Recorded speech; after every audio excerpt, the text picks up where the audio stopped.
I'm Denise Ardito, Clinical Director of Healing Connections, and this is Serena Garnett, a licensed associate counselor. She's one of the staff clinicians here. And hi, Serena. Good morning. Hi, good morning, Denise. We just wanted to talk a little bit. Actually, we're giggling, but we wanted to talk a little bit Something about serious. Yeah, headed into we have Thanksgiving coming up, just days away, and we just want to talk a little bit about grief during the holidays. But not only grief about who's not at the table, but also grief of just change of traditions over the lifespan, right? And growing up and things being really different. So Serena wrote a really great blog that's on our website, and just wanted to see if we could talk a little bit about kind of some of the things that you talk about with people and what you're seeing.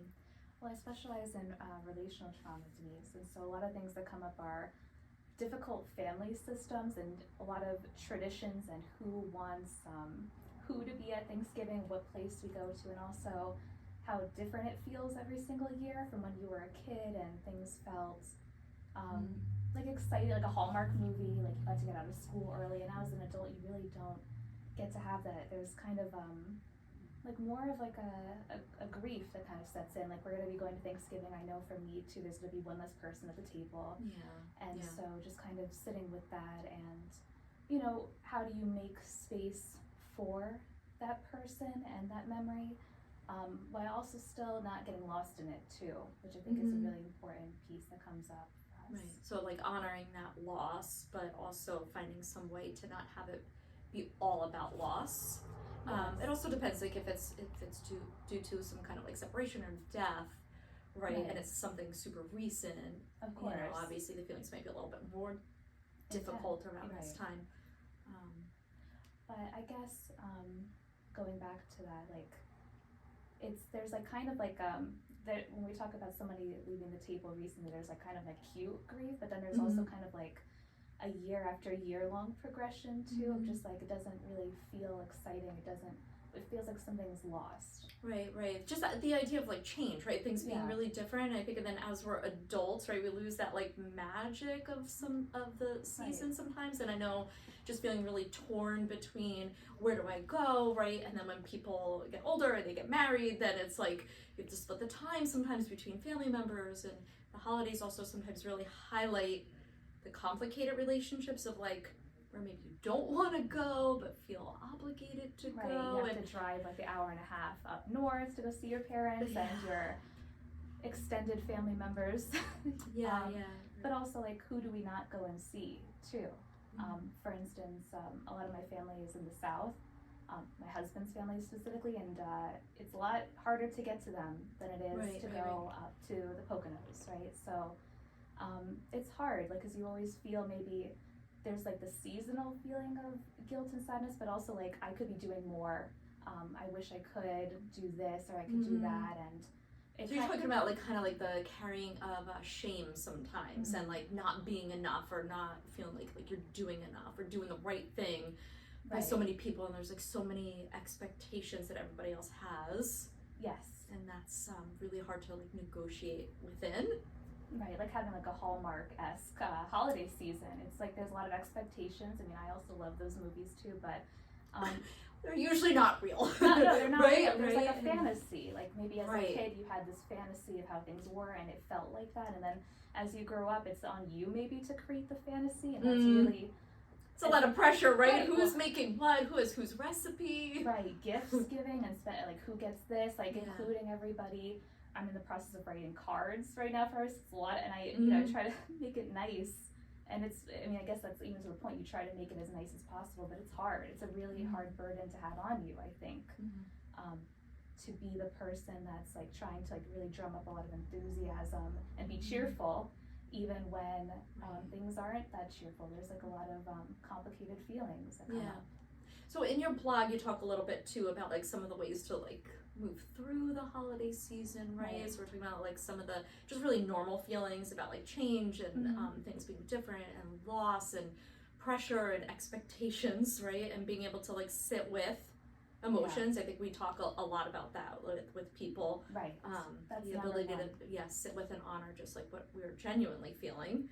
But was there anything else that you touched upon in your blog that you think could be helpful for people to remember at all? Right, so the most important thing I would say is honoring your feelings and really sitting with your true feelings about the matter and allowing yourself to feel that sort of grief and sadness in addition to all the other emotions. But also some more practical things would probably be finding out what's meaningful to you in the holiday season. So what's really important, is it like the gifts, is it, I mean, not really, or more consumerist pieces, but like spending time with family is really important, togetherness. And so finding ways that you can find what is important to you about the holidays and then integrating that into new traditions or old traditions or making them suit you.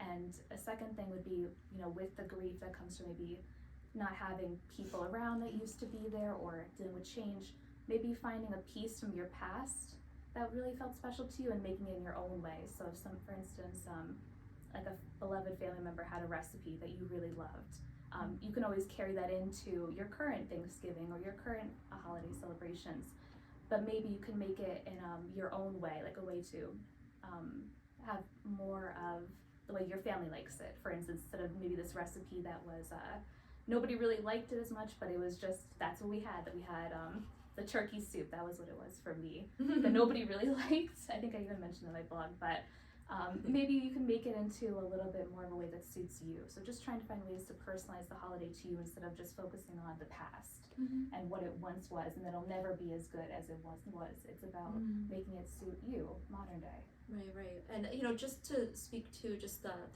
word family, is that family can mean a lot of different things to people, and it doesn't necessarily have to be blood, you know, because I think I find like a lot of people that like I know or clients, you know, family is more friends and not like people in their bloodline. You know, it could look different. It doesn't have to be a certain way. Right, family could be the Healing Connections family, for instance, or a lot of other people, friends. I mean, just engaging your social network, I think, as much as possible, and bringing more people in. Right, I think, and people that kind of make you feel good to be around, and to find some way of, even if it's kind of obligatory attendance, just to find a way to move through that in a way that can hold your peace a little bit. Right, that comes up a lot for me, as to how we navigate the boundaries of these situations. How do we make the situation that you feel that you have to attend, like there's an expectation you want to attend, how do we make it less painful in some of the ways that are painful, right? Like setting up the boundaries, kind of having an expectation of what to go into. So I feel like there's a lot of logistical planning too that comes into the work around this time. Okay, so a lot of things that we're talking about now, you know, just kind of some typical emotions that people might feel around this time: grief, sadness, loss, disappointment, hope, excitement, joy, right? The mix of it, making space for the whole array of emotions that somebody might feel, right? You don't have to just pick the, you know, pleasant ones. Sometimes there's difficult ones. So a lot of this stuff being like normal.